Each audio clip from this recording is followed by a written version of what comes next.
Hyderabad Jubilee Hills metro station సమీపంలోని వస్త్ర దుకాణంలో భారీ అగ్ని ప్రమాదం జరిగింది. మరింత సమాచారం మా ప్రతినిధి నాగార్జునను అడిగి తెలుసుకుందాం. నాగార్జున, చెప్పండి, ప్రమాదానికి గల కారణాలేంటి?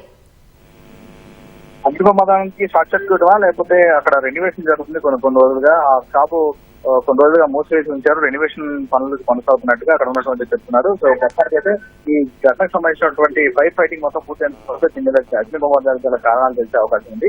యూత్ 36 అటువంటి వస్త్ర దుకాణం, అది మంగళ గౌరి అనేటువంటి పేరుతో వస్త్ర దుకాణాన్ని నిర్వహిస్తున్నారు. సో గత కొన్ని రోజులుగా అది ఖాళీగా ఉండి దాని రెనోవేషన్ పనులు చేస్తున్నట్టుగా చెప్తున్నారు. సో దాన్ని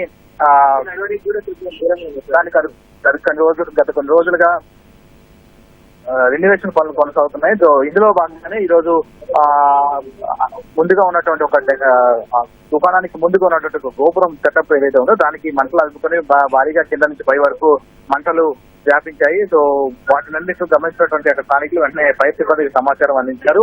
ఘటనా స్థలంకి చేరుకున్నటువంటి ఫైర్ సిబ్బంది మొత్తం 3 ఫైర్ ఇంజన్ల తోటి మంటలు ఆర్పేందుకు ప్రయత్నం చేస్తారు. దాదాపు మంటలు అయితే ప్రస్తుతం కంట్రోల్ అయ్యాయి. సో పూర్తి స్థాయిలో మంటలు ఆర్పేందుకు మరికొంత సమయం పట్టే అవకాశం ఉందని చెప్తున్నారు. అదే ఈ ఘటనకు సంబంధించి ఎంత మేర ఆస్తి నష్టం వాటింది, ఎంత మేర నష్టం జరిగింది అనేది తెలియాల్సి ఉంది. సో అత్యంత రద్దీ ప్రాంతం అయినటువంటి జూబ్లీహిల్స్ రోడ్డు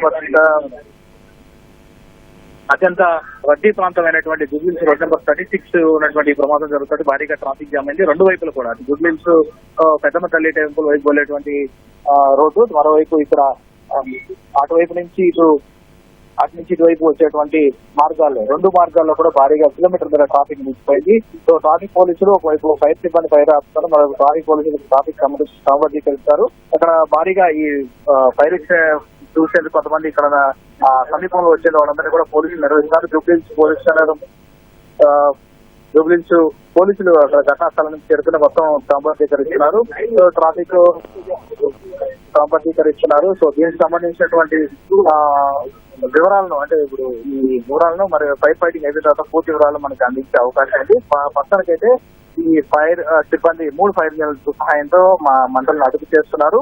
సో మీకు పక్కన ఉన్నటువంటి దుకాణాలు కూడా ఎలాంటి ప్రమాదం లేదు. వాటన్నిటి కూడా మంటలు అందుకోకుండా వెంటనే మంటలు ఆర్పేసామని కంట్రోల్ చేశామని చెప్పి అగ్నిమాపక సిబ్బంది చెప్తున్నారు.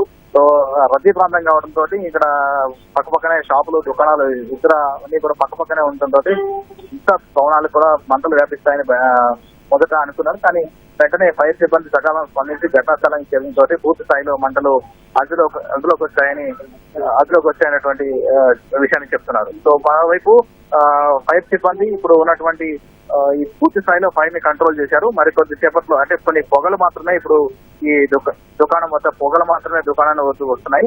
సో మరికొద్ది సేపట్లో పూర్తి స్థాయిలో మంటలు ఆర్పివేస్తాము. ఈ ఘటనలో ఎవరికి కూడా ఎలాంటి ప్రాణ నష్టం లేదని వాళ్ళు చెప్తున్నటువంటి మాట. సో మరికొద్ది సేపట్లో పూర్తి స్థాయిలో మంటలను అదుపు చేస్తామని ఇక్కడ అగ్నిమాపక సిబ్బంది చెప్తున్నారు.